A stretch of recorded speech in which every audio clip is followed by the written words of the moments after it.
Great group on a Monday morning. Thanks for coming. We've got a great event today. I know we've got a few people still trickling in. Before we start, I had a few quick comments. First is welcome to the Center for Strategic and International Studies.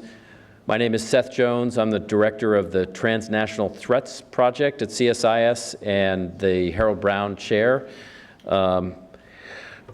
Our work is available on the website. We've had recent publications on everything from Hezbollah activity in Syria to, we'll have a broader report on U.S. counterterrorism that will be published later this week.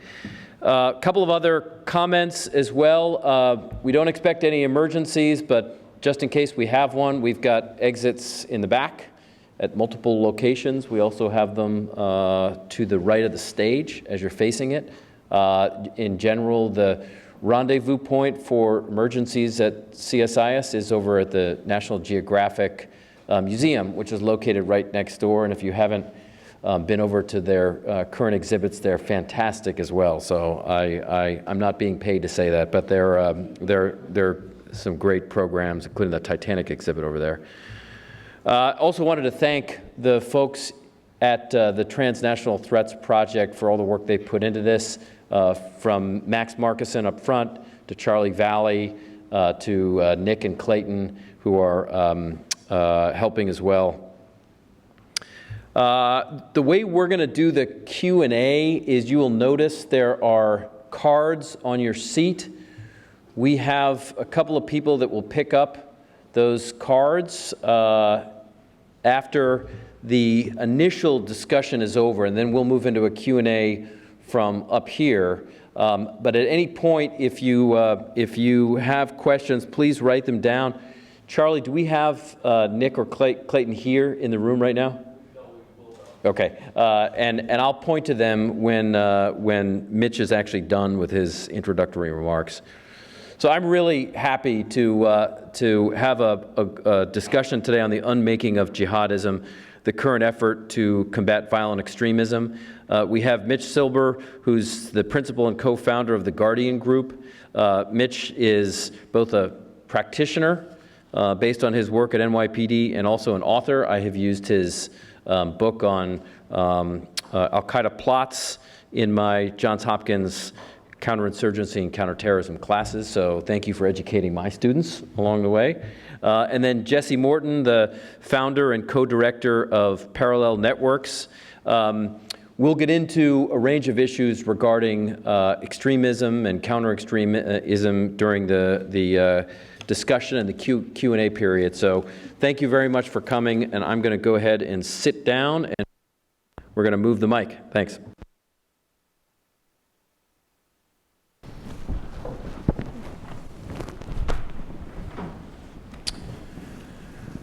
Okay, so what I'd like to do is just begin by turning to Jesse, who's got a really interesting background, and ask you if you can explain the origins, Jesse, of Revolution Muslim and then your eventual transition. So kind of your personal involvement and then your transition.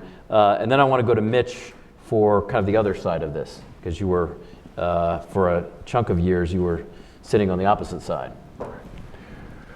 So Revolution Muslim was probably the very first organization in the United States to unabashedly promote al-Qaeda and Salafi jihadism on the streets of New York, essentially. But we were one of the first organizations to also experiment with, we initiated in about 2007. So it was a transition from social media 1.0 to social media 2.0. We were one of the first organizations to experiment with the more social media-oriented platforms such as YouTube, Facebook, Twitter, and others.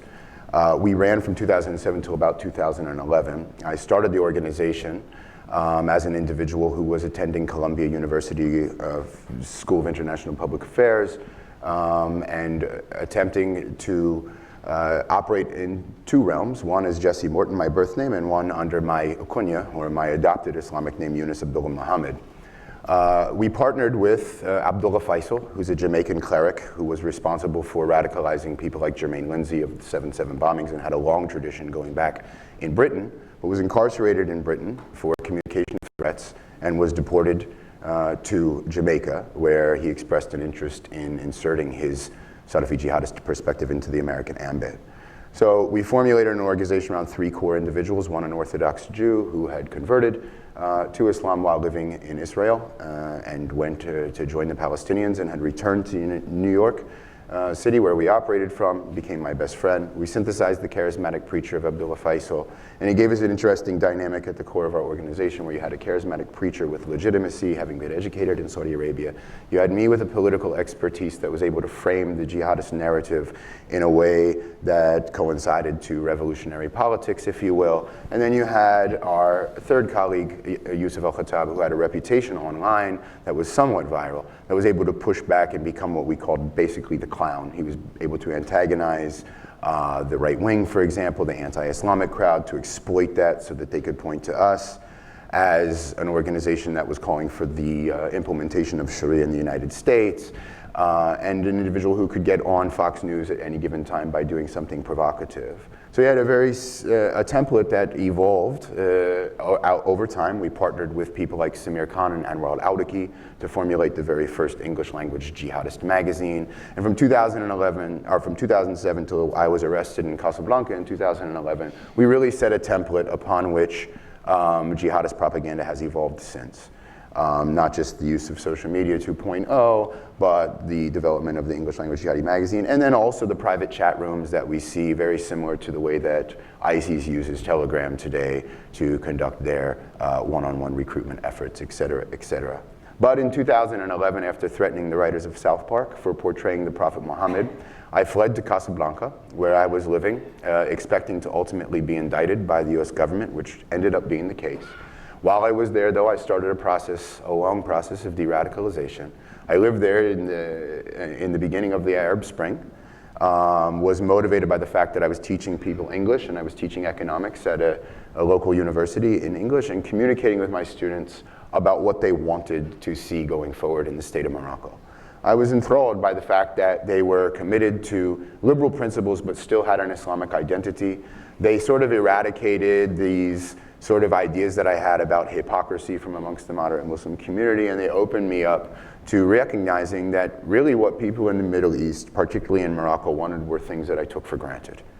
So Osama bin Laden released a piece of propaganda where he was trying to rebrand Al-Qaeda, and essentially he had to talk about global warming, which was an effort to try to portray him as more of a progressive intellectual, as opposed to a person who was calling simply for violence and terrorism. And that sort of fell flat because it was very irrational and didn't make sense. And that's when I recognized that my views of a man who I once held to be 8 feet tall had come down to a more realistic understanding of what this person represented. If this was a person responsible for making policy, it was very absurd. I was arrested 3 weeks after he was killed in Abbottabad, set for extradition back to the United States. In that time, I interacted for 5 months in a Moroccan prison with Mohammed Fizazi, who was one of the chief charismatic preachers responsible for radicalizing those that went on to conduct attacks in Casablanca. He sort of challenged my ideology because he himself had changed. I found that interesting. I had appeared in the Moroccan press as American Al-Qaeda. I was very scared about what I was facing and felt it was very difficult because I was already starting to change before my arrest. The US government came on a private plane to fly me home, where I found out that I was facing life imprisonment. But I also found out that the United States, over time, the US government was not waging the war against Islam that I once promoted. They were primarily interested in stopping terrorist attacks. When they returned me to Alexandria, Virginia, across the bridge, I was held in solitary confinement for 23 hours a day. But there was a guard that felt solitary confinement was rather oppressive, and she would take me 4 hours a day for her 10-hour shifts to the law library, which also housed the jailhouse library. That's where I interacted with Enlightenment philosophers, read Encyclopedia Britannica's great books of the Western world, and was able to discover Rousseau, Thomas Paine, Montesquieu, John Locke, and others, which played a significant role in my going back to the cell for the days that she wasn't at work and rereading the Quran and the Islamic text through a more post-Enlightenment perspective. Ultimately, when I took a plea, that capped me at 15 years at sentencing, I had to undergo a debriefing process with the FBI, and I developed a very interesting relationship with a female FBI agent that showed me empathy, but was also at the same time able to advocate for me to potentially be an asset as somebody that could help the government going forward. As time went forward and ISIS burst out, some of the students of Revolution Muslim ended up traveling to Syria. We were able to track and monitor them. We were able to talk about the nascent, at that time, it was the beginning of CVE in the United States. Obama had released the strategic implementation plan for the development of CVE. I was able to give input on that. And throughout all of my interactions with the FBI, I found, again, that they were not waging a war, a black and white war against Islam, but that they were primarily concerned with stopping acts of terrorism and identifying those that may go on to commit violence.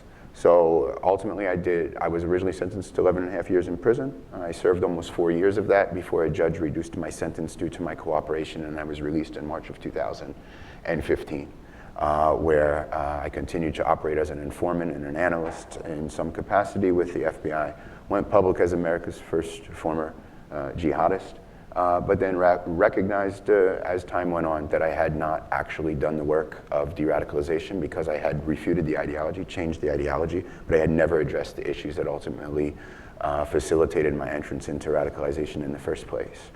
And so recently I've been working with Mitch Silber now for over a year, and I've been doing work on myself, but also trying to understand the realm of CVE a bit differently, taking a very different perspective with regard to arenas such as intervention, counter-messaging, and et cetera, and working to sustain my de-radicalization by making a contribution that makes amends to some of the harm that I caused under my former self.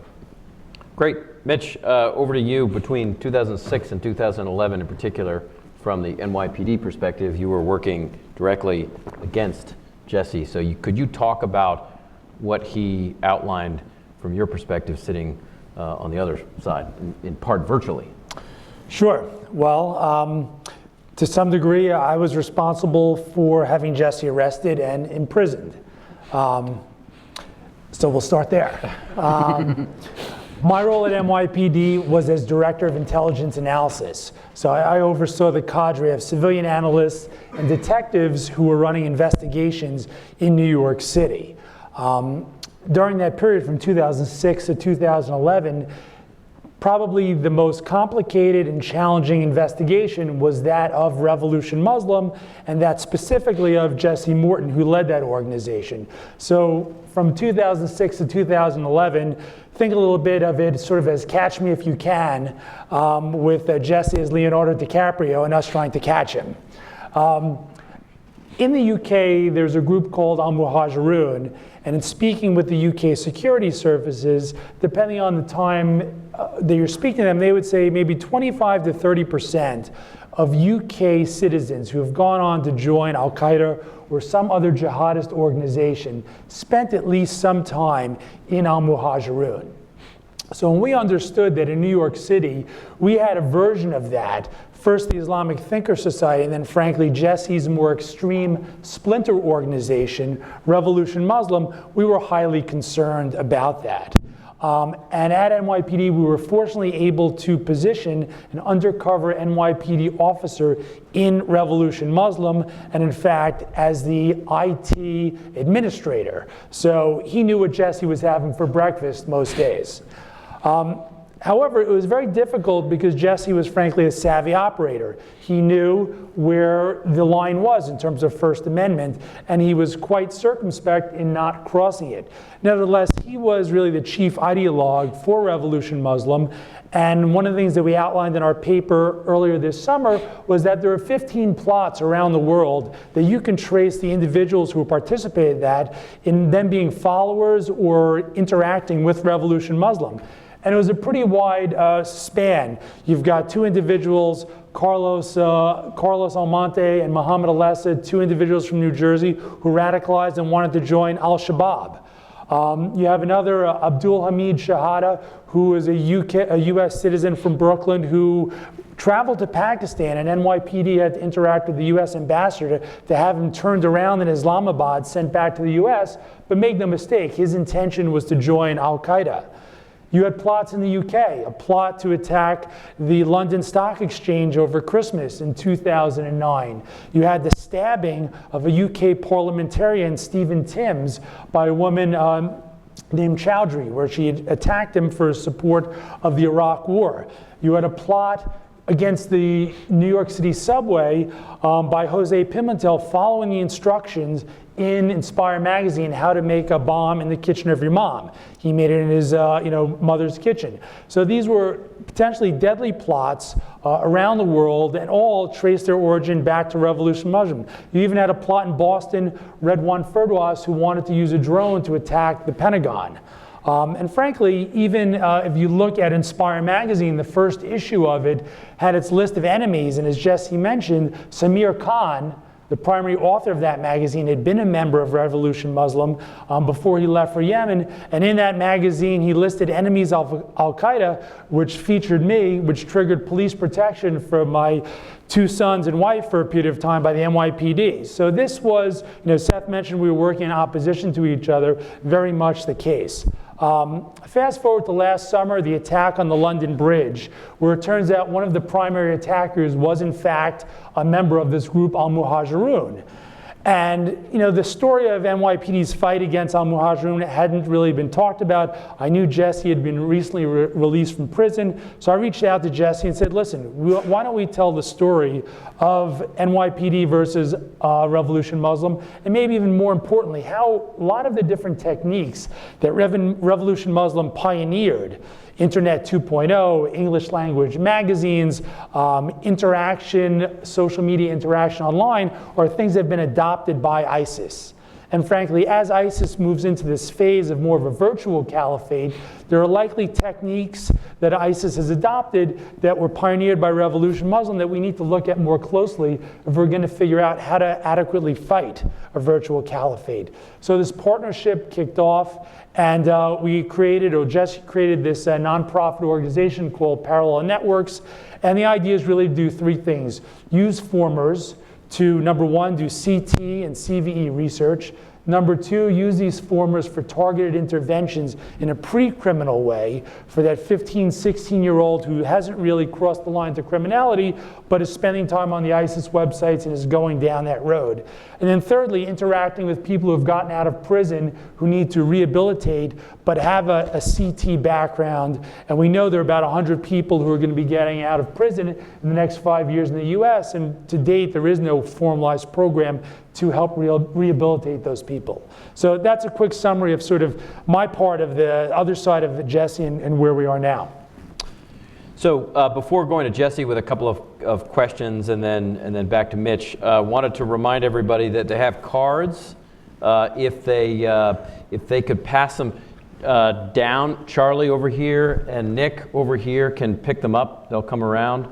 So again, feel free as we're talking to write down questions. They'll pick them up, bring them up to the stage, and we'll read as many as we can at the last part of the Q&A session. 2 questions for you, Jesse, to get this started. One is, can you talk a little bit about your concept of the virtual caliphate and how it differed or in part is similar to the way the Islamic State, when it really began in 2014, picked up pace in 15, 16, 17, and even now 18, how it differed or was similar? Let me start with that, and then I've got a follow-up question for you.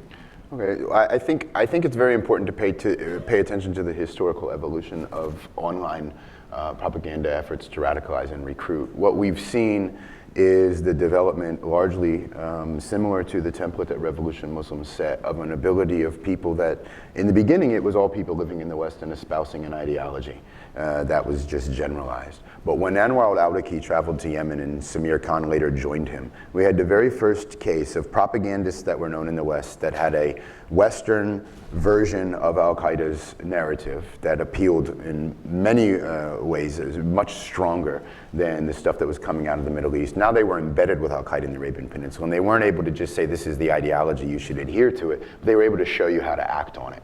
And one of the fundamentally fascinating things for me, working as an informant in prison and creating a narrative of an individual, a prominent individual who was one of my students that traveled to Syria in the beginning of this idea of a virtual caliphate, is coming to the awareness that ISIS's propaganda, particularly when it comes to targeting Westerners, is not an ISIS export, it's a Western import.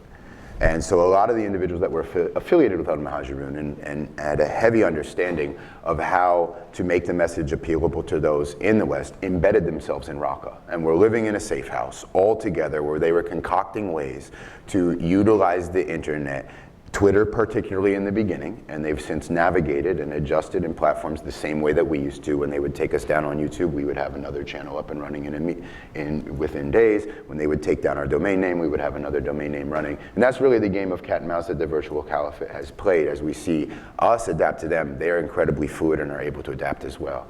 And so now we have this idea of the virtual plotter or the virtual entrepreneur, somebody who doesn't understand the ideology, may have come from the West, migrated there, is able to articulate in English the views, but also able to recruit and migrate to encrypt platforms in the same way that we used to use a program called Paltalk to do so through their direct messaging applications, where we were able to give a broad lecture, create an appeal, individual would reach out, say they wanted to have more questions with us, and then we could engage them in one-on-one conversation. We couldn't tell them how to do an attack though. We could encourage them to do an attack, though. We could just disseminate more understanding of the ideology to facilitate a progression into actual action upon the ideas. Now we're faced with that difficulty, and we've seen it rather effective. So this is really the problem going forward with the virtual caliphate, is that they can sustain without having any territorial control. They can sustain the idea of the caliphate. It's important to recognize that the reason that so many Westerners traveled to join the caliphate is because there was a seed set in the minds and in the hearts of people that were living in the West, that the primary obligation of a Muslim that's living in the West or living anywhere in the world, that they have an obligation to work for the caliphate. So even if you destroy the caliphate, it is that legacy of the fact that they established it and the desire of themselves to return it and the ability to refer back to periods of decline before and contraction before that will still serve as an appeal. So ISIS is essentially trying to sustain itself, particularly amongst Western audiences, by migrating to different platforms and continuing to promote the ideals in the event that another safe haven opens up. But at the same time, we see a new phenomenon of competition between jihadist organizations that has led through the ultimate barbarity of ISIS and the entrance into a post-ISIS world where Al-Qaeda has been able to benefit from what social movement theorists call a radical flank effect, where their brand was originally considered delegitimized for their excessive violence. Now the violence promoted by Al-Qaeda is considered moderate in comparison to ISIS and will have a broader appeal.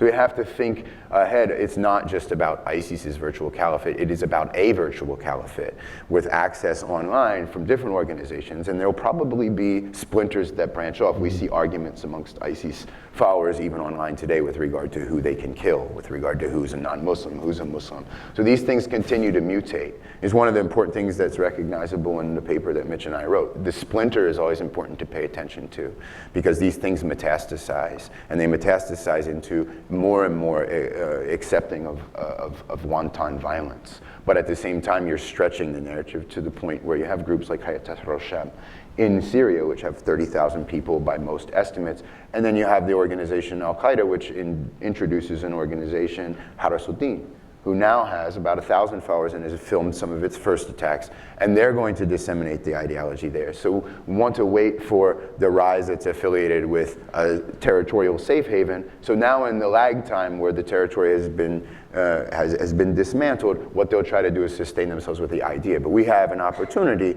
to attract particularly for our Western audiences, particularly for the United States, being that ISIS has sort of delegitimized themselves, to really get to the heart of how do you refute that idea now. So one question, if I can ask you first and then go to Mitch. There are a number of U.S. policymakers, this picks up on what you just said, there are a number of U.S. policymakers who've argued recently, and I'm quoting here, that the Islamic State has been crushed, that it has been eradicated.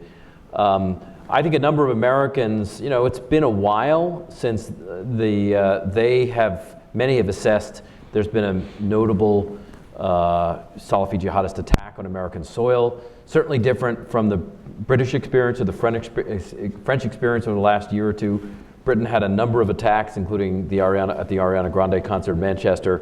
So how would you respond to this notion that the Islamic State or other groups have been either crushed or eradicated, and what's your sense about the threat to the U.S., either the homeland directly or overseas today?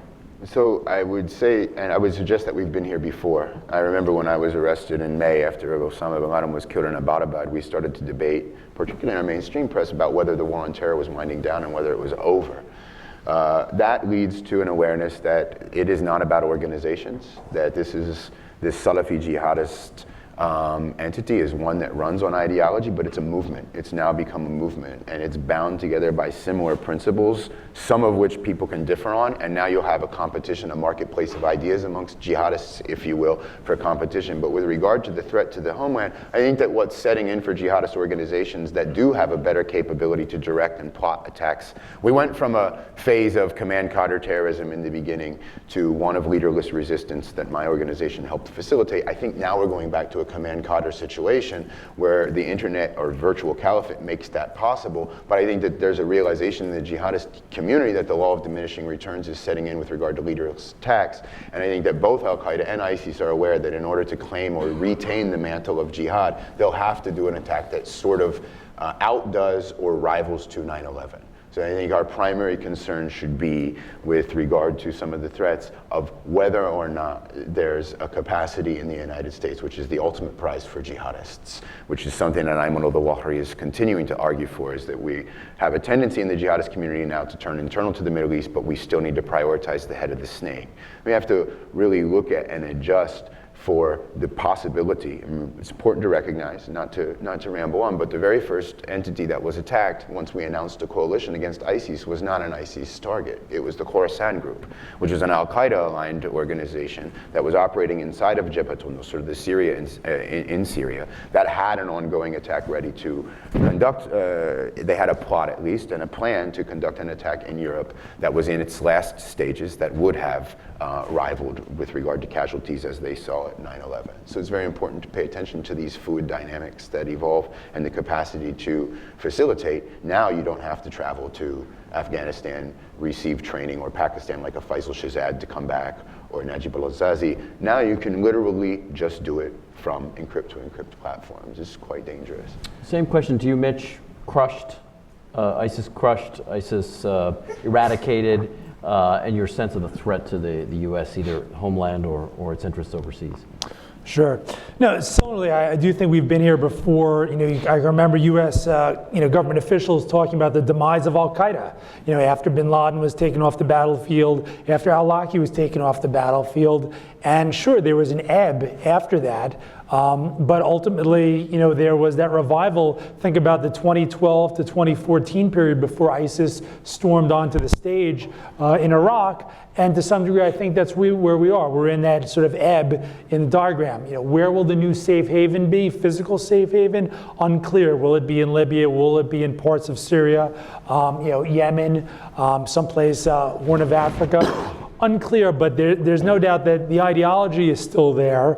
And frankly, what makes, I think, this situation may be different from this first ebb in 2012 is that the number of European foreign fighters who have returned to Europe, and I've spent a lot of time in Europe this year, in the UK, in France, in Germany. I was just in Austria, hotbed of ISIS terrorism, you wouldn't have thought. 370 Austrians went to Syria and Iraq, and a certain percentage have come back. So I think we're most likely to see, the first winds of a bit of a revival in Europe with foreign fighters who have returned, maybe inspiring some individuals who are radicalized at home and have even traveled to Syria and Iraq. In the U.S., and the targets may be U.S. targets overseas, as well as sort of domestic targets. And then I think, the fact that we have many fewer U.S. citizens who have traveled overseas to ISIS land and even far fewer have returned gives us a certain measure of protection. However, virtual plotters and individuals who are radicalized in the West who are looking to do something can now be manipulated, can be operationalized overseas. And I think that those are probably the things that I'm most concerned about when I look at the horizon. And I agree, it's not purely ISIS. You have to factor in that Al-Qaeda has used this time to regenerate itself in different parts of the world where they have controlled some territory, where they have merged with the local entities, and the Al-Qaeda threat is certainly not off the table. So let me ask you, Mitch, a follow-up question, and it's something that that you guys wrote in the conclusion of From Revolution Muslim to the Islamic State, and that is, quoting here, one reason most of the plots linked to Revolution Muslim were thwarted was that the NYPD, in your case, successfully integrated undercover officers into the heart of both the Islamic Thinker Society and Revolution Muslim. Then you go on to say increased use of digital human, comprising digital undercover officers and informants, et cetera, et cetera. What's your general sense in combating, countering on the U.S. law enforcement and intelligence side, some of the lessons you've seen? And then I want to get into broader CVE issues in a moment. But from the intelligence and law enforcement standpoint, what's your sense of key lessons? Yeah, I think one of the key lessons is that so much of this comes down to human intelligence, having the right sources placed in the right locations. And that's been an evolving phenomena over time. It was physical locations for many years, looking at the greater New York State area, but frankly the U.S. and taking lessons from overseas. It might have been places where you knew there was a radical mosque at one point in time, and then it moved to a bookstore, and it moved to a cafe, and it moves to a barber shop, and those were also physical locations where you could have an informant or an undercover to detect clusters of people radicalizing. Now, as time has moved on, being online has turned out to be the place where you're most likely to encounter people using a virtual safe haven to meet. And if it was Pal Talk, and now it's these Telegram channels. And the only way you can be in those Telegram channels and be able to have some chance of detecting something is by developing human assets who have the ability to interact in a way that's believable online. And in New York, we were fortunate to have a cadre of police officers that were very diverse from a country of origin perspective. So you have people who could speak Pashtun and Farsi and Arabic and be on those websites, in those forums, on those channels in a way that was believable, so that they could look like the bad guys who they were trying to detect. And that's been successful. I think where things have failed have been we haven't had the right human resources in the right location. If you think about the Chelsea attack last fall in New York on the West Side Highway, individuals who were speaking to people overseas but wasn't detected. So that's why one of our conclusions was more effort, more resources devoted to developing skilled operators in that space. I'm going to take the opportunity to read a couple of the questions. I'm going to start with the first one. I think this is directed at you, Jesse, and I've got a few other questions I'll ask you in a little bit.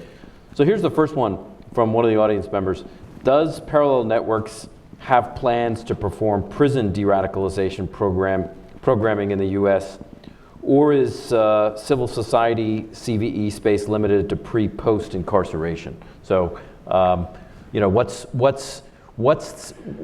your involvement, or what's the Parallel Network's involvement in prison de-radicalization? So there's a bunch of fanfare, particularly recently, with the fact that there's 100 individuals coming home with terrorism-related offenses. We are looking into the criticism of the BOP. We're in communication with people that are locked up for ISIS-related and Al-Qaeda-related cases that are set for release within the next couple of years that fall into that 5-year time frame. We're also looking at the reentry and reintegration of individuals that have already come home, and we're trying to identify mechanisms through which you can provide in-prison programming. One of the things that we will be discussing extensively going forward is this phenomenon. However, the problem is when you look at models that might apply to the BOP, the United States ambit is incredibly unique in comparison to others. We have vast terrain, and we only have 500 people that are convicted and in prison, 400 people in prison with regard to terrorism-related offenses. So concocting a program that would be mandatory for de-radicalization would be incredibly problematic. You look at some of the things that need to be considered, like the Communication Management Unit, which was a model that was utilized by the POP early on to isolate prisoners, but you essentially create an incubator, and it only takes one person to spoil the pool. But by BOP, you're talking about the Bureau Bureau of Bureau Prisons. of Prisons, Yeah, yeah. okay. So you have you can list innumerable cases, not even just in other Western societies, but even just here at home. My co-defendant, Zachary Chesser, was in a communication management unit, but was still able to publish an article on a blog about the day that they sent Ahmed Musa Jibril to the communication management unit. Ahmed Musa Jibril left prison and went on to become one of the primary radicalizers or propagandists on behalf of the Syrian jihad here in the United States. But while he was in the communication management unit, he himself published an article about how the people in the communication management unit came to him and asked him to teach classes. The problem is about making a mandatory program where we would have all of these terrorism-related offenders on the same block, is that there would be major complications because it only takes one person who has a charismatic appeal and who knows the ideology inside out to make sure that those individuals do not change their beliefs. So it would have to be a voluntary program. We're looking at mechanisms. They do already exist inside the BOP format, but a particular concentration and particular importance is developing expertise with regard to reintegration and reentry. Now we require a government partnership with community-led organizations, but there's massive pushback. There's complications with that too, because there's massive pushback against government-led CVE operations, number one. Number two, there's sort of this intuitive belief that if you partner with, for example, moderate imams, you'll be able to change ideas. The problem is when you look at the actual outcome of the interaction of moderate imams with people that are committed to fundamentalism and a different epistemological interpretation of Islam, you run the problem of whether or not that can be counterproductive. So we see a situation in Australia where the moderate imams were delegated by the Australian government to provide reintegration services that started in prison and continued upon release. The minute that an individual hijacked a prostitute, held her in a hotel bathroom, went downstairs, killed a receptionist, and then went onto the street to engage in a shootout with police that injured 2 police officers, 3 days later, those moderate imams distanced themselves from program participation. So a lot of what seems intuitive in CVE, because we don't have mechanisms for measuring outcomes, can become very problematic to the problem where you violate the very first principle of an intervention, which is do no harm. So we're looking into it. We're taking a very deep dive into that phenomenon, but we want to be able not just to criticize the government for not having anything in place, but to provide a realistic alternative, something that makes sense and that can be tested so that it can be developed and evolve over time. Parallel Networks would like to be in the lead in that, or partnering with other organizations that are thinking along the same lines.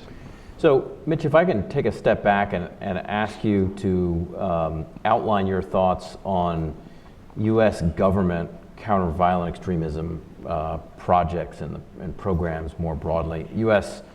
government agencies, including the Department of Homeland Security, have spent a fair amount of money on programs in communities. What's your sense about how effective they have been or not, or some of the key challenges with U.S. efforts?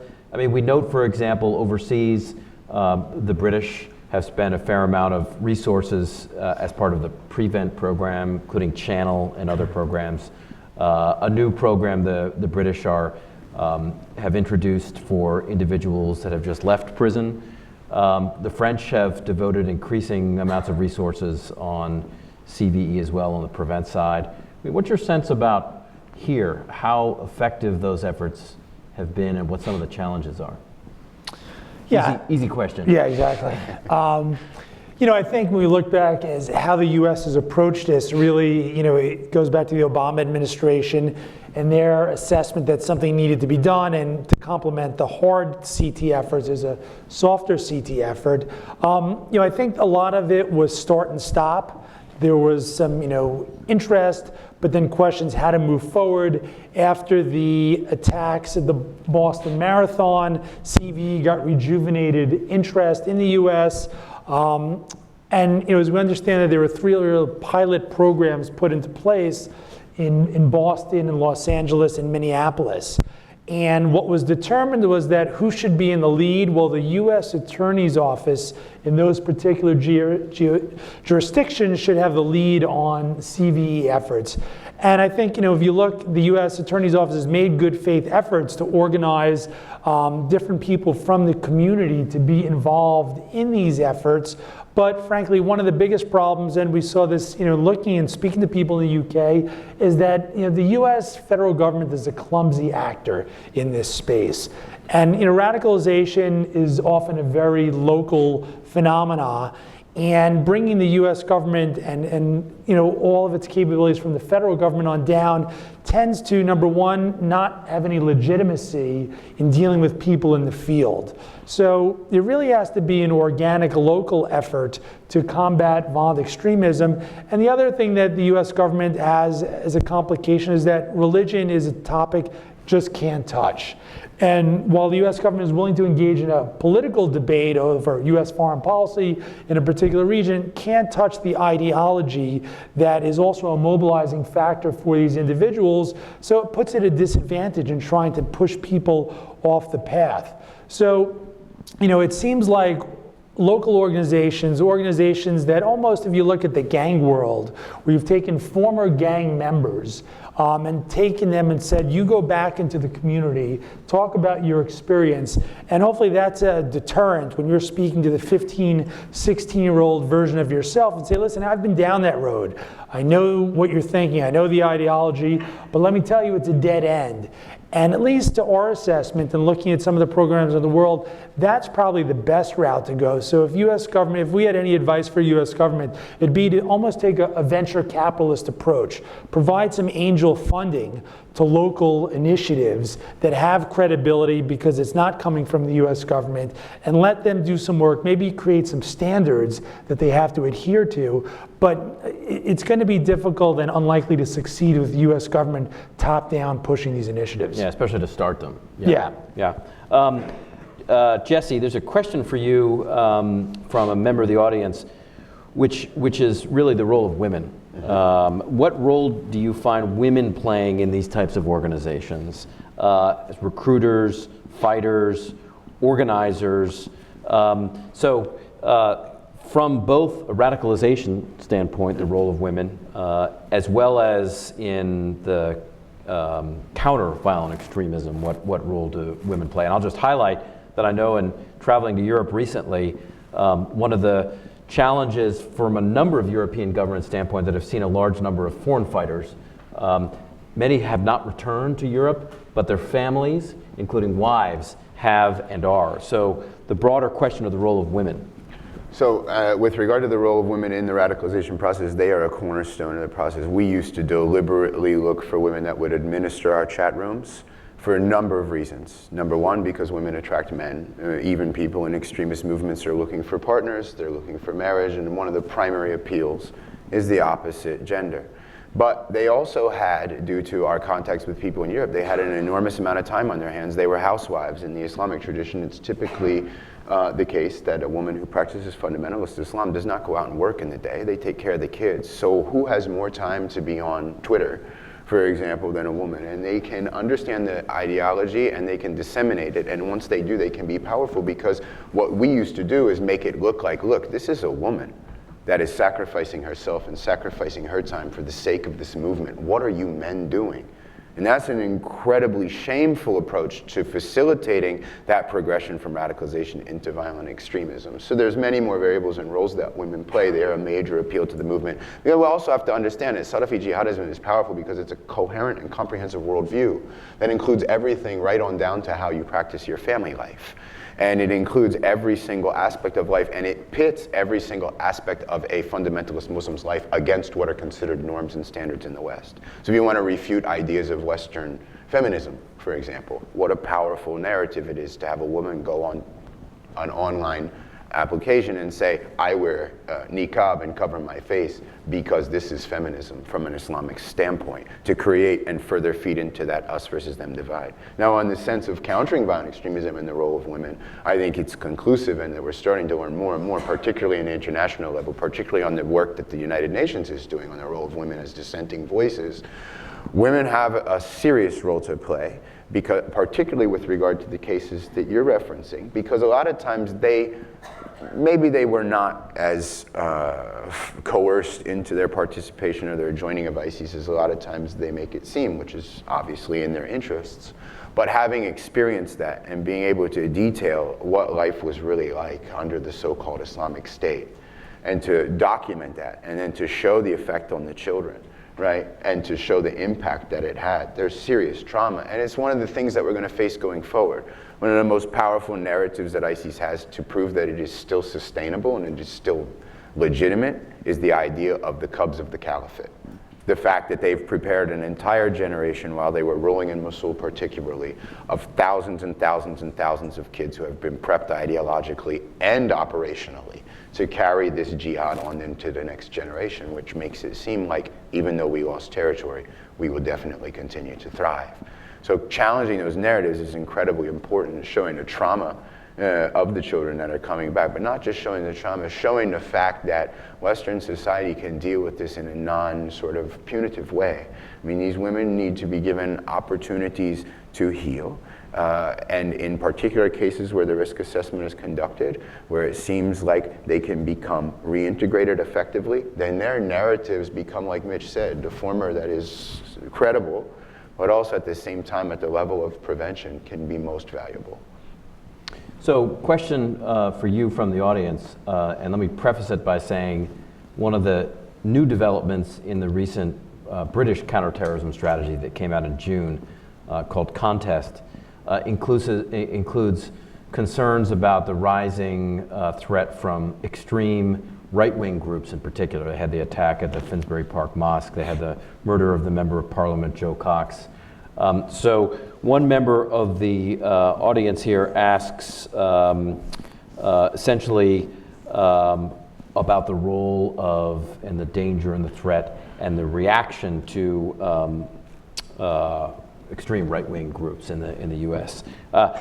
So what's your sense of the threat from the extreme right, and how do we balance as we talk about extremism of whatever form, whether it's ethnic, left-wing, extreme right-wing, or religious in this case? How do we balance it? Yeah, I think, when the CVE debate was kicking off in the US, and because it's such a loaded topic, because generally when you're talking about Al-Qaeda followers, they tend to come from a Muslim background because the ideology is trying to activate that part of their identity. But if you're going to have a debate in the US, for CVE, it has to be broader. We have to acknowledge that there are these other types of extremism, right wing, left wing, other types of ideologically driven. And when we think about it and look at them, in many ways they're not that different from, or at least the process of turning to violence isn't that different, even though they're coming from different ideological roots. I would put gang violence in a different place because there's no ideology to it. It's really, criminal-driven violence. So I think in order to sort of protect the discussion, we have to honestly say that the CVE discussion has to cover all of these. And frankly, from our, personal perspective from Parallel Networks, we're focusing on the, Islamist type extremism, but we're already having some discussions with some of the right-wing extremism because some of the processes, if the processes to get into the extremism are the same, it's likely that the processes to bring people back are also going to be similar. So I think U.S. policy has to factor that in as it designs programs. And as much as you would want to seed fund some groups that focus on Al-Qaeda, ISIS type extremism, you'd also want to seed fund some anti-neo-Nazi groups, some other types of groups that are focusing on extremism. And Jesse actually is involved with a couple of conversations with some people on the far right side, and frankly it's timely given that we're coming up upon the Charlottesville anniversary, to see if one person in particular who was a bit of a ringleader, to see if he can pull him back from the violence element and bring him into the debate forum. So Jesse, I wanted to give you a chance to comment too. One of the questions is, does Parallel Networks only use former Islamists for intervention efforts, or do you work with, or do you plan at some point to work with former neo-Nazi white supremacists or others as well? That's one. But several people have asked if you can add on to that what the biggest factor or factors in your radicalization process were, social, economic, or other things. So if you could first start with the extreme right-wing question, and then we'll get on to your own background. Okay, so with regard to right-wing extremism, I'll be very brief. I think that I feel like it's very important to address right-wing extremism because in many ways Revolution Muslim was responsible for giving them the fodder that they needed to promote this anti-Islamic view that the Muslims in America were attempting to implement Sharia by force. We deliberately antagonized right-wing bloggers in the beginning before there was a massive rally of anti-Islamic sentiment, and we played off of that to the point where we were able to introduce a symbiotic relationship between the two. So at this point, the jihadists need the far right and the far right needs the jihadists. That's true particularly in countries like Britain. And so understanding how to dismantle that symbiotic relationship is important. And we primarily have to take things one step at a time. We're not funded. We are a startup. But we do have ongoing conversations with both former far-right extremists. I retain a very good relationship with Christian Picciolini. I retain a very good relationship with other people that are affiliated with his organization. Life After Hate is a good example of formers that are on the far-right side. But I found fascinatingly that my credibility as a former jihadist allows me to make breakthroughs not just with people that are on the far right, but the hubs of the far right network. If I reach out to someone, I won't mention specific names, but the leadership of people that are organizing events or of people that are engaged in being the primary ideologues, and I say, hey, I know you've never gotten an email like this before from a former jihadist, but I see a lot of myself in you and I'd really like to engage in discourse and dialogue. We have a point now where we're approaching being able to get one of the key leaders of that movement ready to go public and to say, I make an absolute commitment to nonviolence, which is progress. Doesn't mean that we have you with all of their perspectives, but it means that it opens up an avenue for dialogue that can eradicate that polarization. One of the most catastrophic and I think self-sabotaging realities that we see today is the polarization of our society on the left and the right. Protest, counter-protest will only give them the fodder they need to say that the recourse of dialogue does not work for us any longer.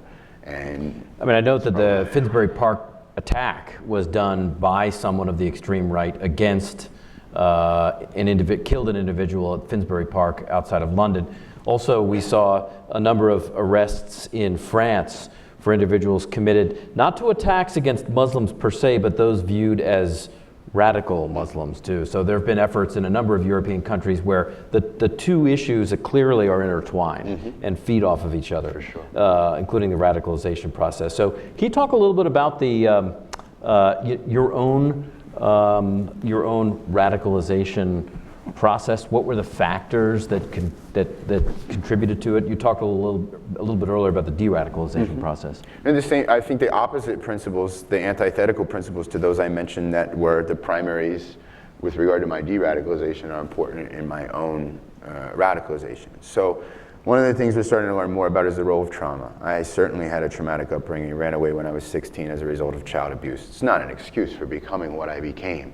Right, but it opened me up to what, a lot like with Torowitz's model on Al-Mahajirun with regard to cognitive opening. I became a seeker, searching for something to latch on to. I suggest that if I were born 30 years earlier, I probably would have been pamphleteering with the hammer and sickle on factory floors. Right? I was just looking for something because I had grown to resent my society because I felt like society had been unfair to me. But I also felt like I had something to contribute to the world and was denied an opportunity. So I think that I come from poor working class. I experienced what far right experienced as their grievance. I watched as the factories disappeared due to globalization. I watched as educational opportunities decreased with regard to being able to go to community colleges.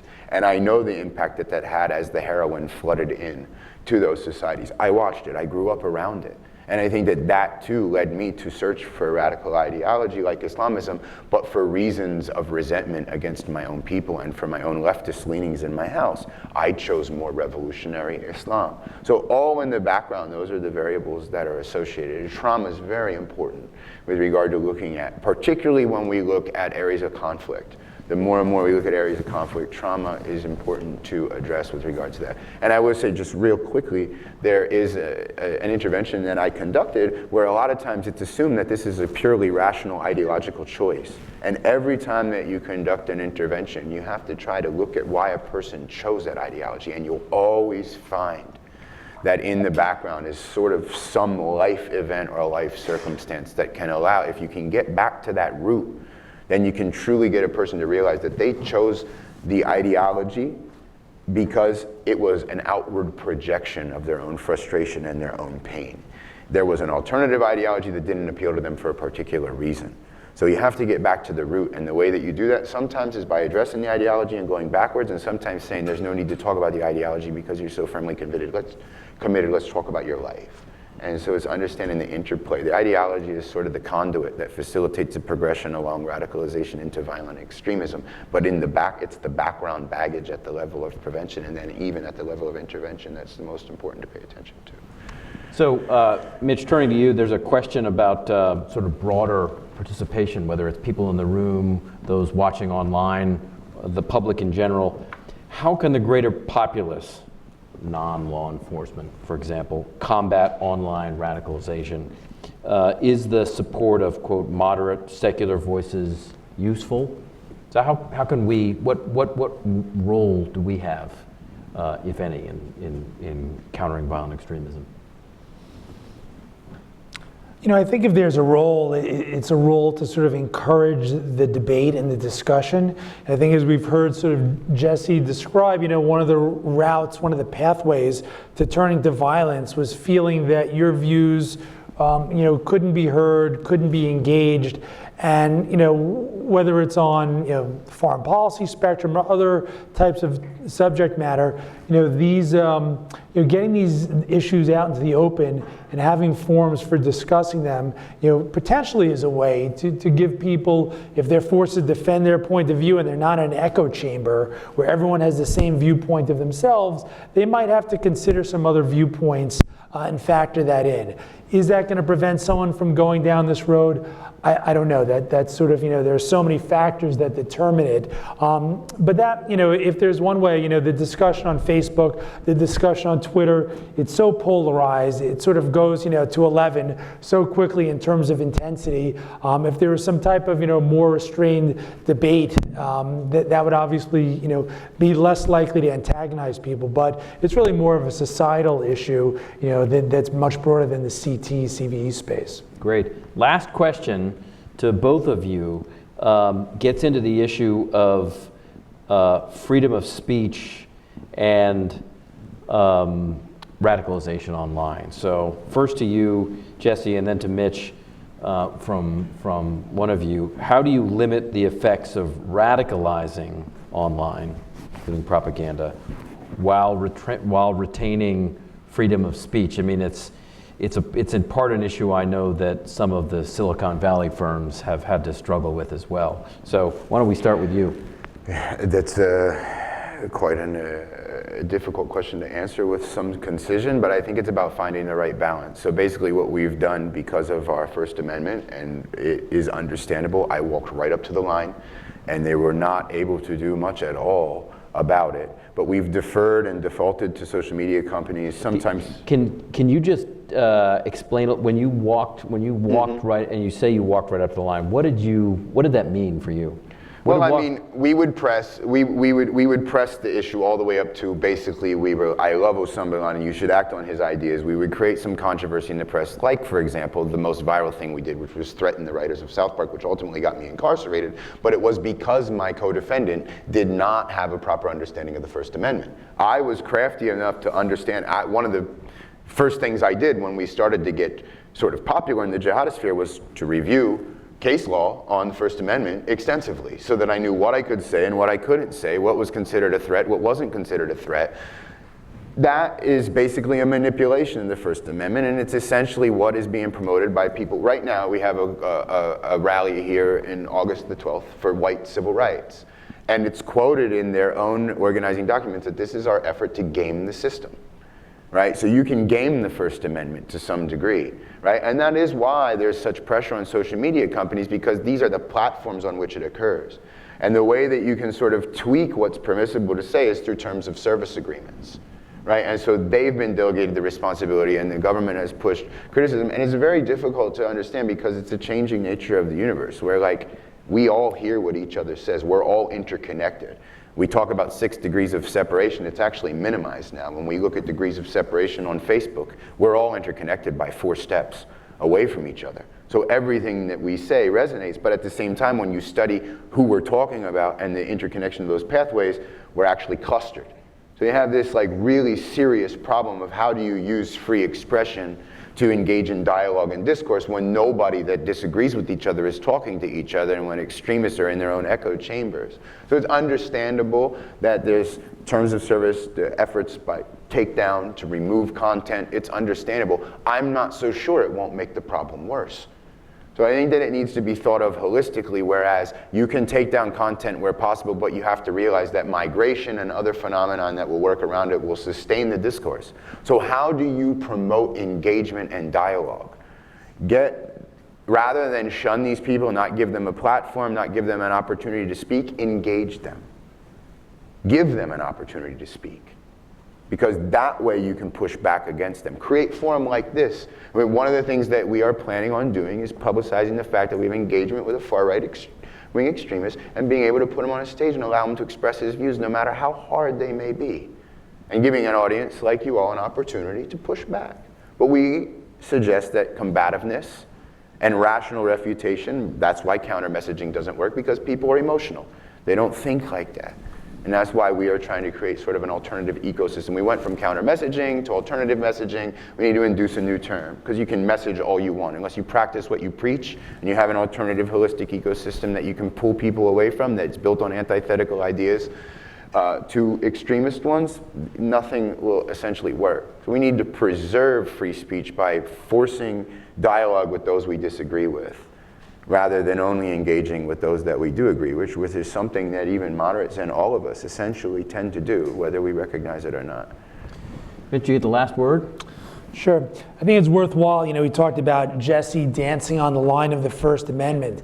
And what ultimately caused him to be indicted and arrested was that his colleague, an individual from the area here, George Mason grad, Zachary Chesser, threatened Trey Parker and Matt Stone specifically online and said you should do to them what happened to Theo Van Gogh, who was assassinated in Amsterdam in 2004, and his throat was slit by al-Qaeda acolytes. So it was only because the online threat was as specific to say this is who you should do it to and this is what you should do, that frankly an enterprising Eastern District of Virginia, AUSA, found the legal route to prosecute that. Otherwise, Jesse and his group had bedeviled the Southern District of New York and the Eastern District of New York U.S. Attorney's Office. So really that First Amendment line, it's cutting it too close, frankly. So, I tend to think that we've seen how Mark Zuckerberg has turned himself into a pretzel over the last, 48, 72 hours on the Holocaust issue. Terms of service, First Amendment is for the types of threats that we're talking about is probably a line that's too far. It probably needs to be the terms of service that restrict what's said online. And I know, the Germans who have got a law against restricting discussion of the Holocaust, and as well as in France, about much stricter freedom of speech lines. They've gone to they've gone to Silicon Valley and tried to push for content to be taken down. We're seeing more of that now, but more needs to be done, and that's one of our points in the paper as well. In terms of service, is probably the most elegant way to do it because you, as a company, as a platform, and essentially get to determine the rules by which everybody plays. Well, thank you all for sticking with us to the very end. I wanted to ask you to join me in thanking both Jesse and Mitch for a really interesting discussion that covered radicalization, countering violent extremism, the U.S. Constitution. I think there are a few things we did not at least touch on here. So please join me in thanking both of them for coming.